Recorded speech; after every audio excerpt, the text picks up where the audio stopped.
আপনাকে আজকে বলে দিলাম সোজা বাংলা ভাষায়, চমকাবেন না, ধমকাবেন না।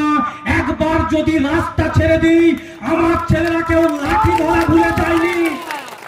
আমার ছেলেরা তৃণমূল কংগ্রেসের বলিষ্ঠ কর্মীরা, যোদ্ধারা, সৈনিকরা লাঠি ধরতে ভুলে যায়নি, লাঠি ধরা বাড়ানো আছে।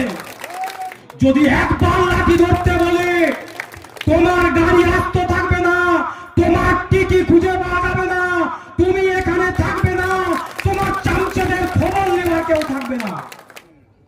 পুজো হয়নি, 1.5 টাকার কোনো পোশাক নাই, আর ঢাক চলাম চলাম করে বাচ্চে উন্নতি করছি, ফিতে কাটছি, ফিতে কাটিয়ে দেবো।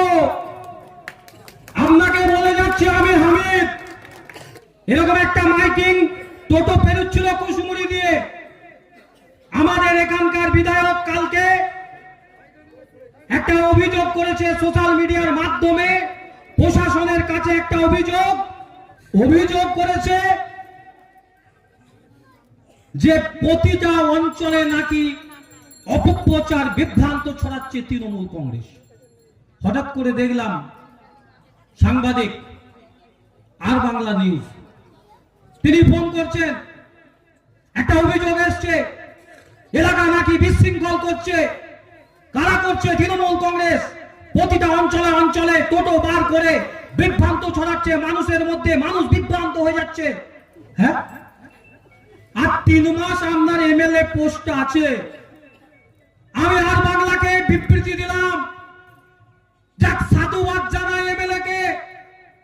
আর 3 মাস আছে, মনে পড়েছে অঞ্চলে অঞ্চলে কি হচ্ছে।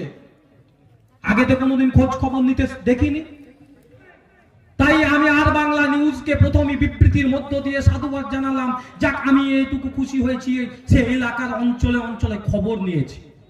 দেখুন, নির্বাচন কমিশনার গর্তে কার্বলিক অ্যাসিড ঢেলেছে।